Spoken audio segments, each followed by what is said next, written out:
people from as far away as Houston who log in to our stuff from California. They said. I want to know if they were right. Let me know where you're logging in from. Let me know where you're at. Let me know. Yeah, man, I'm in a different look from Dallas. Wow, from Dallas, Texas. Welcome from Dallas. Miss Dion is all the way from Enon, Louisiana. Enon, Louisiana. That's what's up, man. From Enon. Alexandria, what's happening, Miss Sean? From Alexandria. Janelle is in here from Thibodaux, Louisiana. Let me know where you're at, man. Let me know from Jacksonville, Florida. All right. Welcome, Jacksonville, Miss Opie Henry. Welcome from Jacksonville. What's up, Miss Lori? Hey, Miss Bernadette. How y'all doing, man? Hope all is well. Let me know where you're logging in from, man. Let me know where you are. They're our YouTube folks. They're with us now. We got it straightened out. Hope that all is well. I pray God's blessing and protection over all of you. All right, from Franktown, I see you. Rick Johnson say he logging in straight out of Covington. Yeah, you're right. I'm straight out of Covington too. Yeah, you're right. Yeah, you're right, man. Well, I'm excited about what we're going to talk about tonight. I'm excited to dive in to this word and see what God has to say to us. I'm excited about what God's going to do. I want to welcome those of you who are now with us from YouTube, and let me apologize for not getting to you guys on time. I was having technical difficulty. Let me know where you're coming from on YouTube, where you're logging in from. Somebody say from a beta sub from the metropolis of Mandeville. All right, that's what's up. What's up, Miss Rose from Covington? I hope everybody's doing good, man. Hope everybody's doing very well. We got people from Dallas, people from Florida, people, okay, from Philadelphia. There we go. Tito's from Slidell, from all over the place. Wow, that's awesome, man. Tonight, I want to, because as I understand it, last week we had some difficulties with the signal. We got a strong signal tonight. And so I'm thinking that we'll be fine, and we won't experience what we experienced last week. Okay, from Maryland, welcome. And so I want to kind of go back over what we went over last week. I want to just hit on it. And then my intentions all along were to dive in deeper into what we talked about. And what we were talking about, for those of you who may not have joined us, and you can go back and watch the video, was we're talking about Nehemiah and how he was this Jewish man who was the cupbearer to King Artaxerxes in Persia. And basically the cupbearer would taste the king's wine and make sure that it wasn't poison. And we said, of course, that none of us would want that job. None of us would want to be doing that. But that was Nehemiah's job. And one day, Nehemiah realized that the walls of Jerusalem, which was his homeland, were broken down, and that the gates were burned. And he was devastated by it. And his heart was broken. And he said, somebody's got to do something about that. And he decided it may as well be me. And so he prayed, and he asked God and the king for permission to go and do something about the walls to Jerusalem being torn down, because he knew how important a city's walls were for that city. They provided protection. They provided a sense of security. And the people had gone back from bondage, but now the walls were torn down. And so God laid it upon his heart. He saw a problem, and he decided to do something about it. And don't we need more people like that in the world? People who see a problem and not just talk about it, not just say that there's a problem there, but people who see a problem and decide, you know what? I'm going to do something about it. You know what? I'm going to make something happen with this problem. And so when he got there, Nehemiah, the Bible says, looked at the damage and he surveyed what was going on. And Nehemiah saw that this was a job that really was too big for him to do. But although he saw a job that was too big for him to do, he made up in his mind, you know what? I'm going to get it done. I've got to get it done. And we said, and because it's for the Lord and because I feel like God's calling me to do it. And what we said was that a lot of times when God calls us to do something, for some reason, we feel like there shouldn't be any problems with it. For some reason, we feel like we shouldn't run into any difficult with it. We feel like there's nothing should go wrong. But what we realized last week is that, in fact, even when we are doing something for God, what we can expect, matter of fact, especially because it's for God, what we can expect is we can expect, number one, opposition. We can expect opposition because we have an enemy, and his job is to do three things: kill, steal, and destroy. The last thing he wants to see is us getting moving on something positive for the Lord. Is us getting moving and trying to do something that God told us to do. He does not want to see that. And my good friend Bishop Blake says Satan don't shoot at targets unless they're moving. He loves to shoot at a moving target. And so Nehemiah got moving, and sure enough, he starts experiencing all of this opposition because he was moving forward for the Lord. And the main sources that Satan was using for his opposition was these two guys named Sanballat and Tobiah. And what they were doing was they were just being nasty about everything. And they were criticizing everything. They were trying to discourage what they were doing. And we said we don't face opposition because all the time because we're doing something wrong, but many times we face opposition because we're doing something right. And part of what we have to understand about discouragement is that discouragement is going to come because when we're doing something right, because the enemy doesn't want us doing anything right. As soon as you make up in your mind, you're going to improve your life, Satan's going to get busy.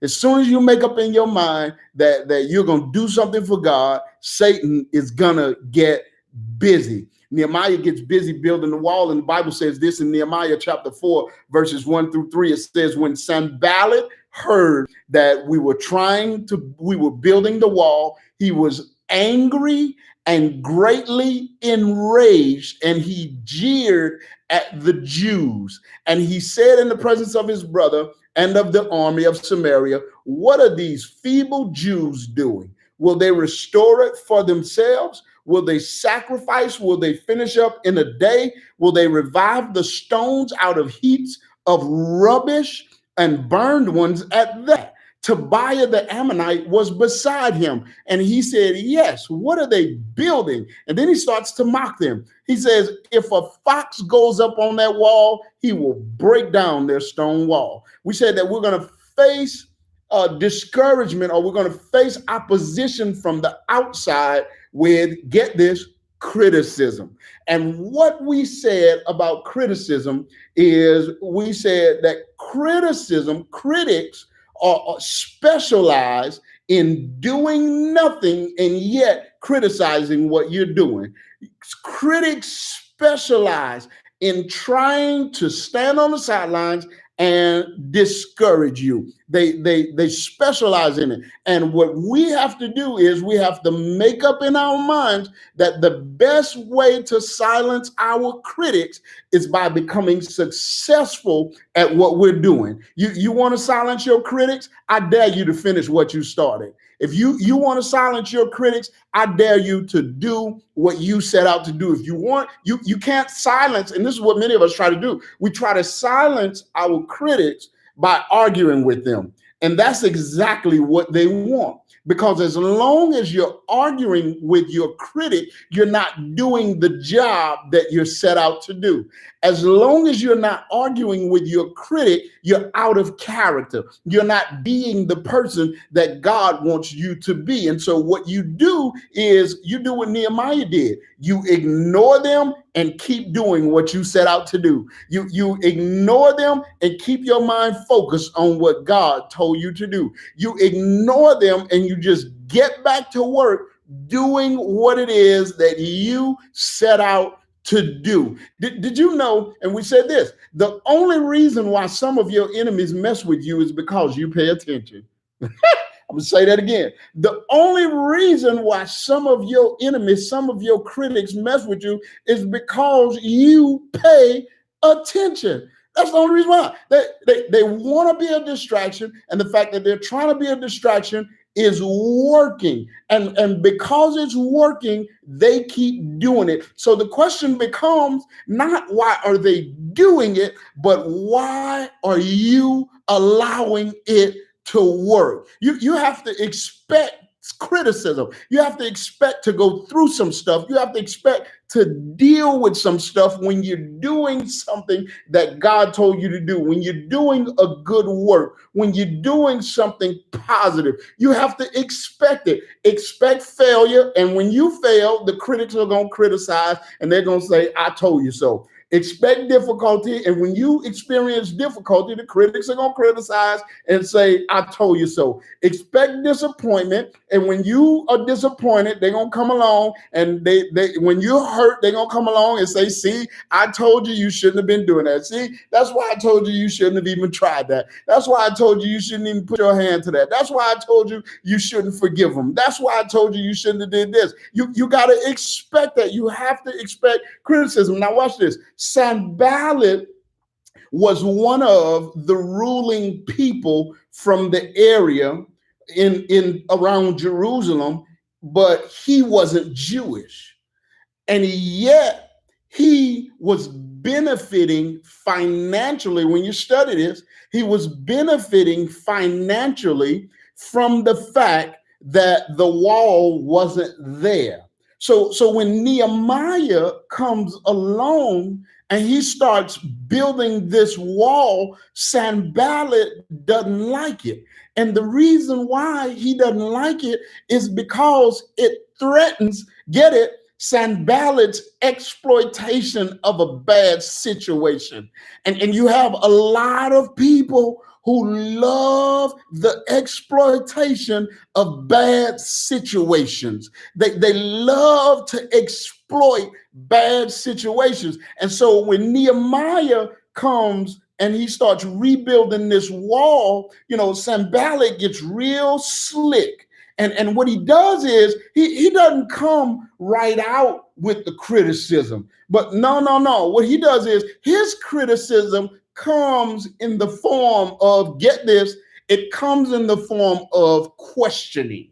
He starts questioning what they're doing. He says, what are these feeble Jews doing? Are they going to restore the wall for themselves? Can they offer sacrifices? Can they finish in a day? Can they revive the dusty rubble and even the stones from dusty rubble and even burn? He starts questioning the possibility of what they're doing. He doesn't come right out and criticize it and say what they're doing is bad or they can't do what they're trying to do, but he just has some questions. He questions the character and the capability of the people who are building the wall. He questions their commitment to finish what they started. He questioned whether or not this project is even possible. See, here's the deal, and this is what you got to watch about critics, okay?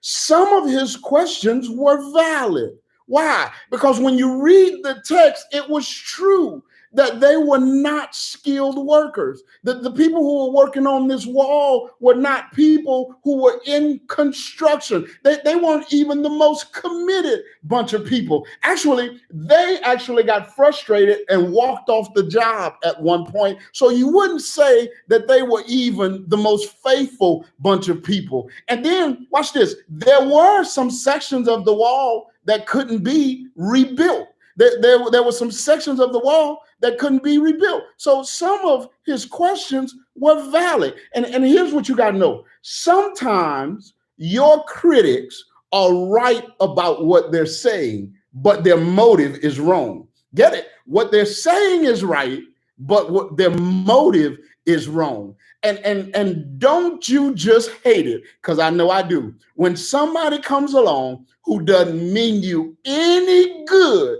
but you also know that what they're saying is right. You got to hear me on this. It can be very discouraging when you know they want to see you fail, when you know they're not in your corner, when you know they didn't show up to help, they just showed up to see you fall, they just showed up to discourage you, they just showed up to criticize you. The only reason why they're around is because they want to watch when things don't work out, and then they start asking questions, and in your mind you're going, you know what, they're right. That's true what they're saying. And what they do is, they don't come out and just criticize you. They start asking questions. And this is the part that you have to remember about that whole thing. Don't run from that. Don't run from that. Here's the reason why.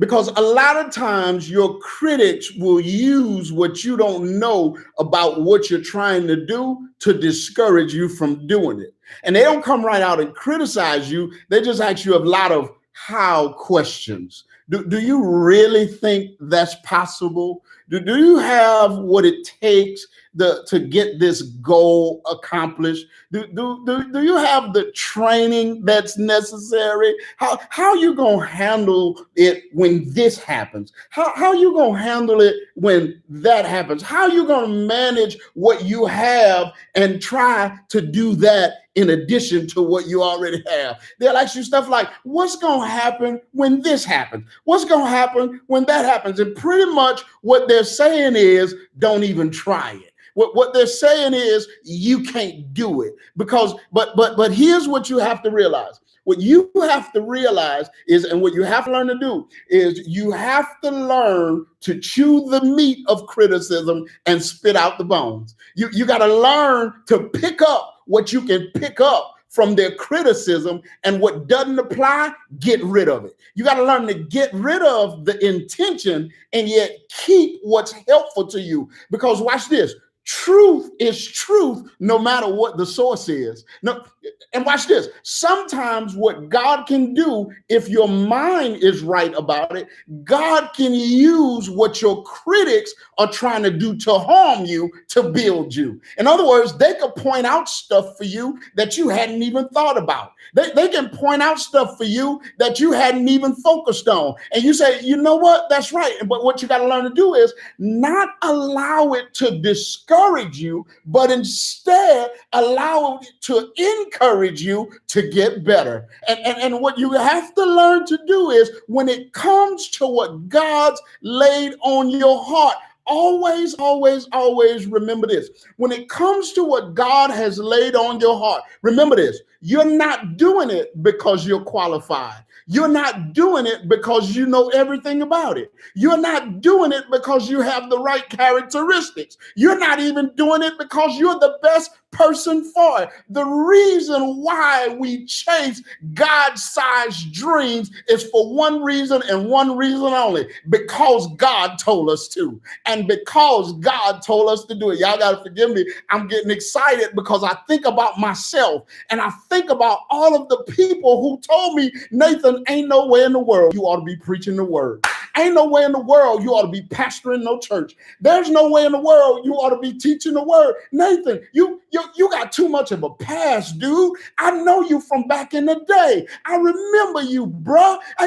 You're not smart enough to pastor. Man, look, when you Faith Bible's gonna fail under your leadership. I remember that. And what I had to keep in my mind was, I'm not doing this. If I was doing this because I was the most qualified, I would have quit a long time ago. Come on, somebody. If I was doing this because I knew everything about it, I wouldn't have even gotten started. If I was doing this because I've had all of the right characteristics, I would have never accepted my calling for what God told me to do. But the only reason why I'm pursuing what I'm pursuing and why I do what I do is for one reason only. And get me, y'all, it's the only reason you need to chase a God-given vision, and that's because God told me to do it. The reason why you're chasing that vision is because God gave it to you. The reason why you're pursuing that goal is because God gave it to you. You're doing it not because you're the best person for it, but because God laid it on your heart. And you got to hear me when I say this. Yes, it seems impossible, but that's what makes it God-sized. Yes, it seems like you can't do it, but God said, not by power nor by might, but by my spirit. If it was dependent upon you, God wouldn't have called you to do it. Somebody ought to say amen. The reason why you're doing it is because God told you to do it. I told you before that if there's not an element to what you're doing that makes you say, man, this is tough, then it's probably not from God. If there's not an element to what you're trying to accomplish that makes you stand back and go, you know what? I can't do this without the Lord, then God probably didn't lay it on your heart. And if it's not God-sized, then it's probably not from God. How do you know that, Nathan? Because he said, I can do exceedingly and abundantly above all that you could ever ask or imagine or think. Watch this. That means that if I can think of it on my own, God probably didn't give it to me. If it's not too big for me to do by myself, then God probably didn't give it to me. If I don't look at what I'm trying to accomplish and say, God, if you don't do this, then it won't get done, then God probably didn't give it to me. If I can think of it on my own, God probably doesn't have anything to do with it. You are not chasing what you're chasing because you can do it in and of yourself. You're doing it because God told you to. See, here's the deal. It's not the criticism and the opposition a lot of times from the people we don't know that gets to us. It's not criticism and opposition from the people we don't know. Sometimes it's from the people who we know. That's the criticism that really gets to you. That's the criticism that causes us a lot of times to give up on what God told us to do. We can handle criticism. I really don't care about what people who don't know me say. I really, if you're not my friend, you're not my family. What you say is really irrelevant. Come on now, you don't even know me like that. But when it's the people that we know, that's the ones that get to you. That type of criticism and opposition is the kind that can really discourage you. If you're not careful, that kind is the kind that can really make you quit. And the crazy part, the part that gets us a lot of times, is that criticism can come at the worst time from the worst people. Watch what happens with Nehemiah. Nehemiah chapter 4, verse 10 through 12. Then Judah said, who is Judah? That's his relatives. That's his people. That's the people who's supposed to be cheering him on. That's the people who's supposed to be in his corner. Judah said, the strength of the laborers is failing, and there is so much rubbish that we are not able to build the wall. Now he's not getting criticism from the outside. Now he's getting criticism from the inside. He's not getting criticism from the people who are supposed to want to see him fail, the people who are supposed to not support him, the people who are supposed to criticize him. Now he's getting criticism from the people who should want to see him do well. He says, Judah said this, and our adversary said, now he repeating what the adversary said. Come on, somebody. Don't you just hate that? When the people who love you, who are supposed to care for you, who are supposed to support you, who are supposed to be in your corner, they start saying what your enemies are saying. When they start, I'm preaching up in here. When they start saying what the people who are outside saying, when they start repeating the same thing, don't you just hate that? Watch what Judah says. He says, our adversary said, they will neither know nor see anything till we come into their midst and kill them and cause the work to cease. Watch this. He says, so it was when the Jews who dwelt near them came, they told us 10 times, from whatever place you turn, they will be up on us. Notice everything that's going on right now. I want you to notice Sanballat and Tobiah are attacking and criticizing what they're doing. In verse 10, it tells us that they were tired. Verse 11 tells us that they're under attack. And then on top of it all, verse 12 says the people who weren't helping them were now basically saying, if y'all don't quit, they gonna kill us. So now when the going gets tough, their own people who weren't helping with the effort are trying to tell them to quit. And the message that they were giving was clear: either give up or face the threat of death. When you get a chance, man, I'm telling you, you got to read this. You got to take a look at this. The obstacles to rebuilding the wall made what they were trying to do look impossible. There was more rubbish than they anticipated dealing with. They were tired. It was more than they could handle. Their families were now at risk. And now, after all of that, it's like getting home from a long day at work and you've been fighting the world, and now you got to come home to fight all over again. Somebody know what I'm talking about, but you better not say it, because I don't break up happy homes. It's like having to fight the people who are supposed to be supporting you. Their own people were encouraging them to abandon the work. And the combination of fear and discouragement pushed them over the edge. And the Bible said they walked off the job. They quit. They gave up. They were no longer willing to put their hands to the work. And who can blame them? Come on, think about it. Think about it. When you weigh what they were facing against the rewards of finishing the wall, why stick with it? Why? Watch this. And all of us have felt that way. All of us have felt like, what in the world am I doing all of this for? Why in the world do I get up day after day and pursue what I'm pursuing? I don't have to do this. Is it just me? Am I the only one who's ever said, I don't have to do this. I don't have to do all of this. I don't have to push myself and break myself like I'm doing. Sometimes it just feels like it's not worth it.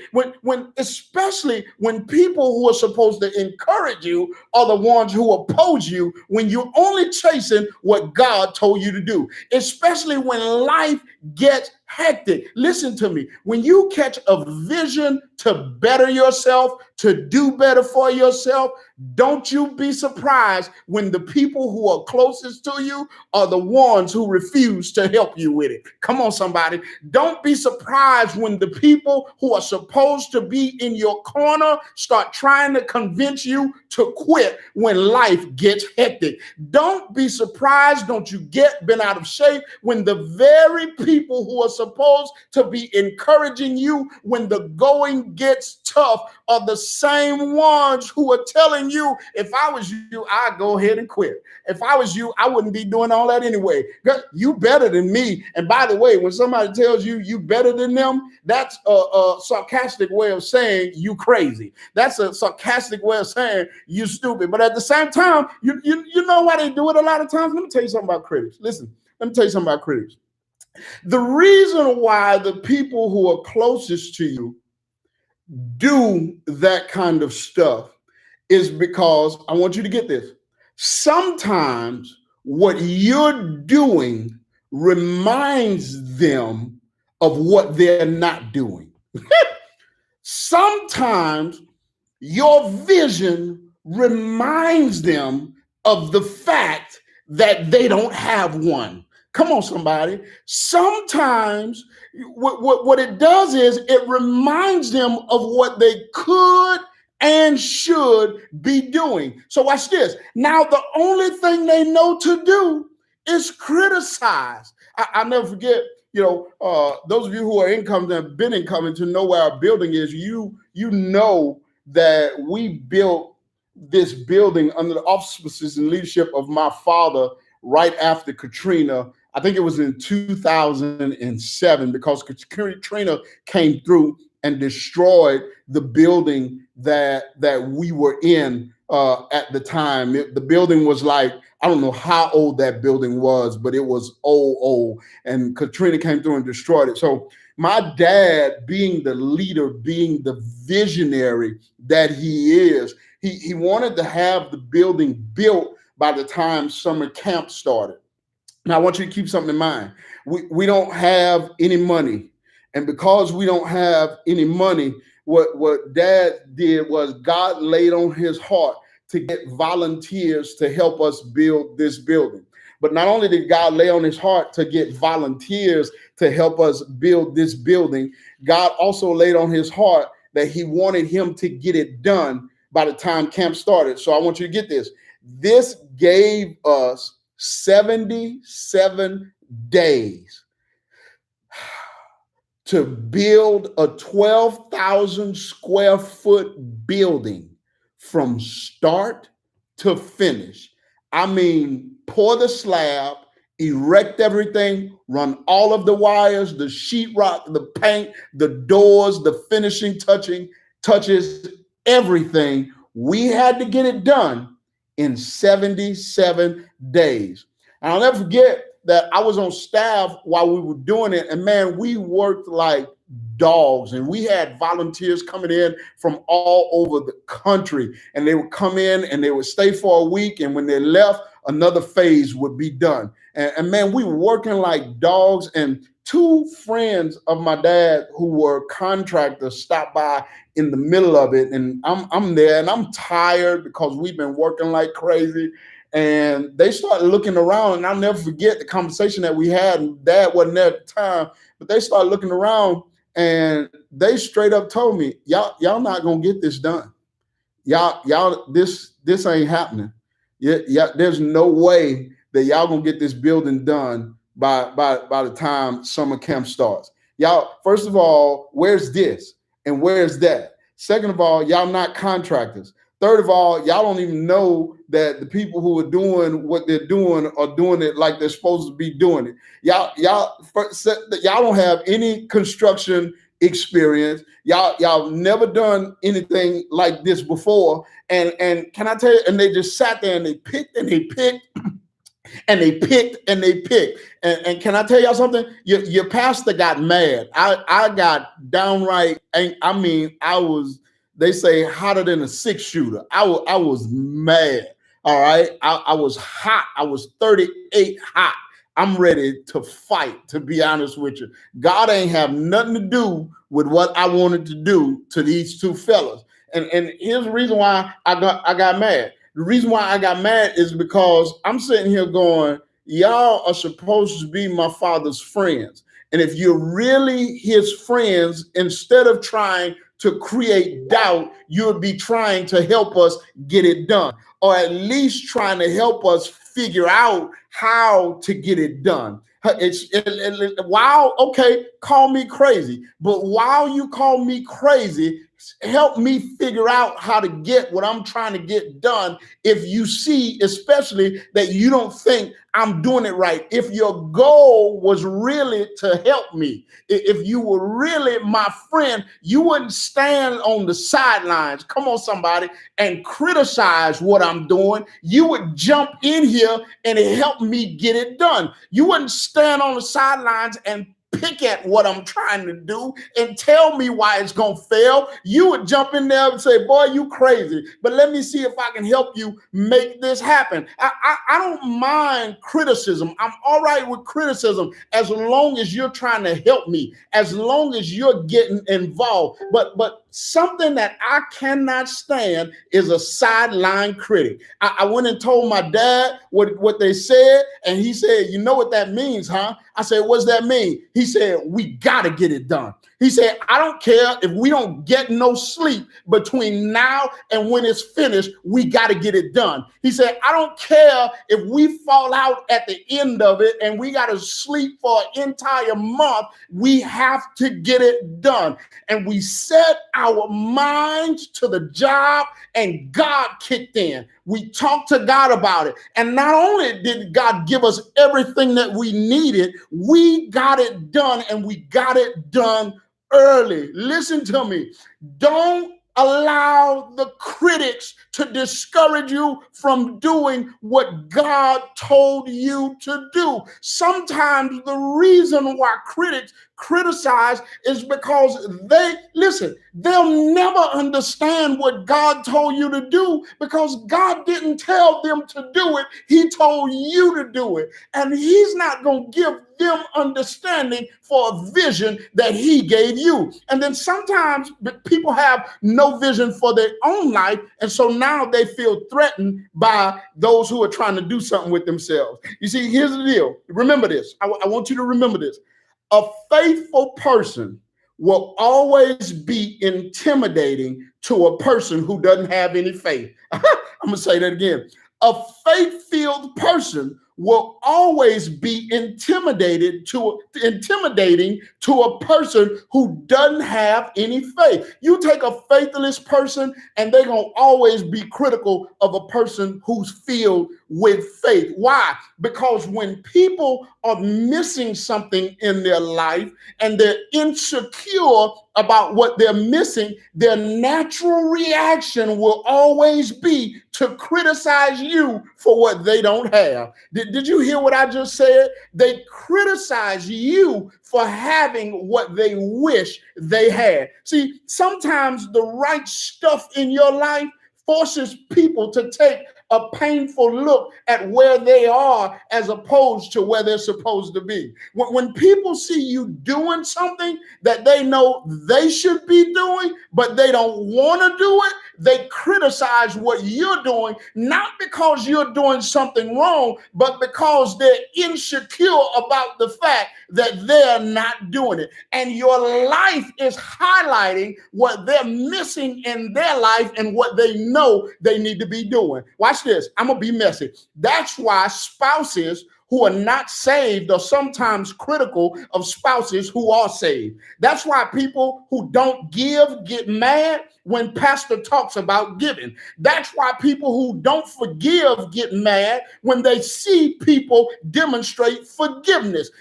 You're weak. You better than me. I don't see how you do it. That's the reason why I get this. Some people who are in authority over you get insecure about the great job that you're doing and the way you're doing it, as opposed to recognizing and congratulating you. Why? Because they see something in you that they know that they should be doing. Do you realize that some people criticize you because they don't think like you? They don't dream that big.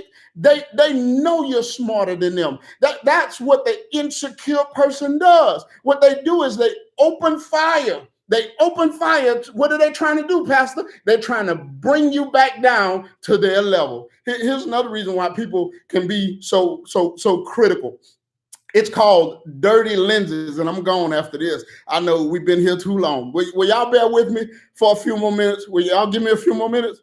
If y'all say no, I'll shut it down right now. Can I have a few more minutes? All right, come on. Dirty lenses, dirty lenses, dirty lenses. Here's the deal. This is what dirty lenses is.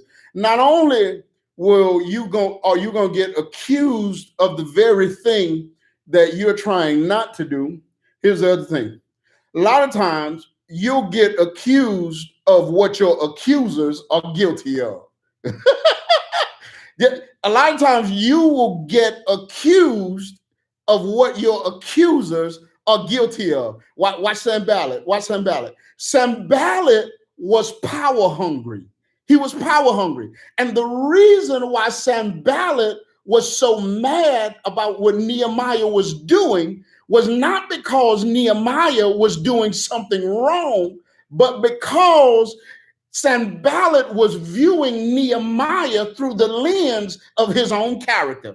And the reason why he was so mad was because his own power was threatened. You see, here's the deal. He was guilty of assuming that Nehemiah was guilty of what he was guilty of. I'm going to say that again because y'all slow, but you're worth waiting on. He was guilty of assuming that Nehemiah was guilty of what he himself was guilty of. He thought that because he was power hungry, Nehemiah had to be power hungry. He thought because he was selfish, Nehemiah had to be selfish. He said there's no way that Nehemiah is working that hard to build that wall just out of his own good heart and because he cares for God's people. You got to hear me when I say this. People with the wrong motives always question the motives of other people. I'm going to say that again. People with the wrong motive always question the motives of other people. They project their characteristics onto other people. What does that look like, Pastor? Since I'm selfish, you must be selfish. Since I don't do anything out of the goodness of my heart, then you can't be doing anything out of the goodness of your heart. Since I'm not honest in the relationship, then there's no way you're being honest in the relationship. I'm a cheat, so you have to be a cheat. And good luck, get this, good luck trying to convince them that what they're thinking isn't true. You might as well save your breath because you'll never do it. That's why you got to do what Nehemiah did. Every time they get started with their junk, remember from last week, what would Nehemiah do? He would talk to God about it, and then he would get back to doing what God told him to do. Why? Because here's why. Prayer puts criticism in its proper context. See, if you're not careful, here's what you'll do. You'll sit down and you'll think about what your critics are saying. And you'll start going, you know what? They right. You know what? They got a point. I don't have what I need. I'm not qualified. I don't have all the information and every detail spelled out. You know what? They're right. And before you know it, you get overwhelmed. Before you know it, you get discouraged. Before you know it, you start thinking, I made a mistake. See, when those guys stopped by when we were building this building, the last thing that I could afford to do, the last thing we could afford to do is sit down and focus on what they had told us. No. We had to talk to God about it and get back to work. Because if we had sat down and focused on what they were telling us, you know what we'd start doing? We'd start saying, you know what? They're right. We don't have any building experience. You know what? They're right. We don't have any qualified people. You know what? They're right. They do this all the time. This is their profession. If they're saying that there's no way this can be done, then there's no way this can be done. And what you'll start doing is you'll start thinking, I made a mistake. I must have missed God. I thought God told me that, but that must have not been God. It must have been something I ate. I must have slept the wrong way or something. Now watch what happens when the wall gets done. I love this. Nehemiah 6:15-16. This is what happens when the wall gets done. It says, so the wall was completed on the 25th of the month Elul in 52 days. Watch this. Watch what Nehemiah says. It says, when all our enemies heard of it and all the nations surrounding us saw it, they lost their confidence. Woo!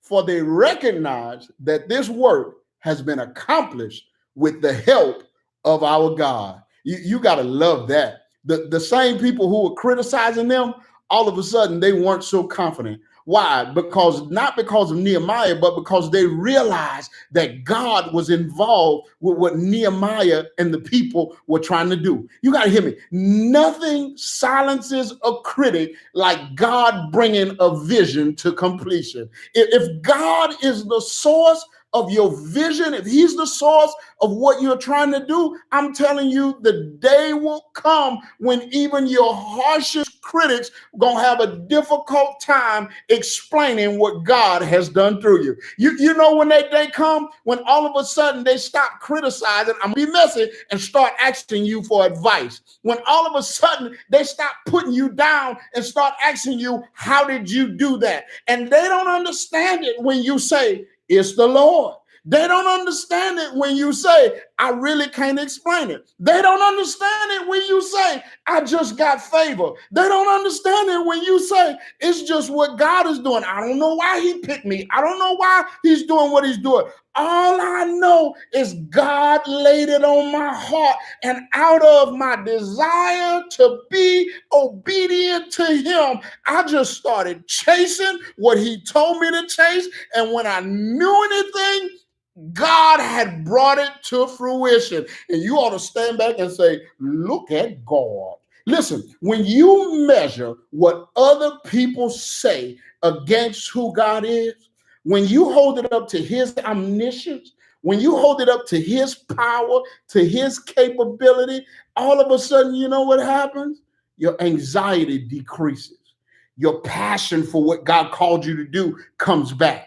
You find the strength that you need. Here's what prayer does. And this is the reason why you got to talk to God about it and then get back to what God told you to do. Because prayer enables you to evaluate criticism from God's perspective. When you vent to the one who knows your heart, when you talk to the one who knows your agenda, when you talk to the one who knows what you've got going on and knows why you're doing what you're doing, the one who knows better than anybody what's going on inside of you, you know what it does? It re-energizes you. When you remember who called you to do this, when you remember that he's great and he's awesome, you know what happens? It calms your fears. He gives you wisdom. He ignites his spirit within you, and he causes you to fight on. So God, I pray today for those who are attempting to live out your vision for their lives. I pray for those, Father, who even right now are facing opposition, are facing criticism as they try to do what you've laid on their hearts. I pray for those who are receiving criticism and opposition from family members, from friends, and from places that they never imagined, Father, it would come from. I pray, Father, for those who are enduring unjust criticism, even from people that they know and love. Lord, I pray that they would remember you, remember that you've called them, that they will remember your goodness, that they will remember your faithfulness, that they will remember your provision, that they will remember your blessings, your protection, Father, and your presence, Lord. And I pray that by your Spirit, you would give them what they need to fight for what you've called them to do. I pray that you would give them what they need to fight off every attack from the evil one.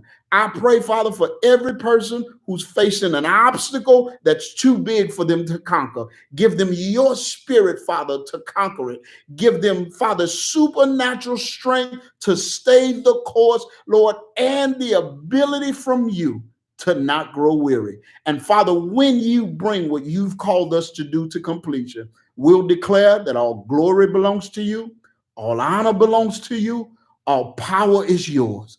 And it's in the mighty and matchless name of Jesus Christ that we say amen and amen. God bless you all. Thank you for joining me tonight. I know I went a little long, but remember, y'all gave me permission, man. And I enjoyed it. It ministered to me. And so I hope that it ministered to you. I thank you so much for joining us. If it did bless you and you're on Facebook, man, go ahead and hit that share button. Somebody who's on your friends list needs to hear it as well. For those of you who are Faith Bible members, thank you so much for joining us. Don't forget to worship God in your giving. Faith Bible, we got 5 ways to give, man. Number 1, you can give at the websites, www.myfaithbible.org or faithbibleslidell.com, whichever one pertains to you. Pastor, I don't do internet. Well, you can mail it in to Covington, 1148 North Columbia Street, Covington, Louisiana, 70433 in Slidell. The address is 70462 Allen Road in Slidell. No, that's not it. Oh man, I forget that. Go to the website of Slidell and look up the address. It'll be on there. I'm sorry, y'all. My mind is out of it right now. But you can also text the tithe to 985-200-2054. Don't forget about your pastor. Those of you who are Faith Bible members and regular attenders, take care of your pastor. God honors it when you do. You know that. Fill out a connection card. Let us know that you were here tonight. And if you're here for the first time, God bless you. Thank you for joining us. And I know that some of you have prayer requests. Man, we've been getting your prayer requests. And please know this, we've been praying for you. We've been lifting you up to the Lord. We've been seeking God's throne on your behalf, and we see the results of it. And we would love for you to pray with us every day, Monday through Friday at 12 noon, either on Facebook or YouTube. You can join us. God's really been blessing us. Thank you. There it is. If you want to mail it into Slidell, it's 57209 Allen Road in Slidell. Zip code is 70461. I love you all. I'm praying for you all. If you're on Facebook and you haven't subscribed to my YouTube channel, do me a favor. Go over there right now, Dr. A. Nathan Young on YouTube, and subscribe. I love y'all, man. I'll see you tomorrow right back here, 12 p.m. as we look to the Lord in prayer. Y'all have a beautiful evening. And look, don't you give up. Don't you quit. Don't you stop. Be encouraged. God says, not by power, nor by might, but by my spirit. When it comes to your critics, you take the meat, you spit out the bones, and you allow God to use it in your life. God bless you all.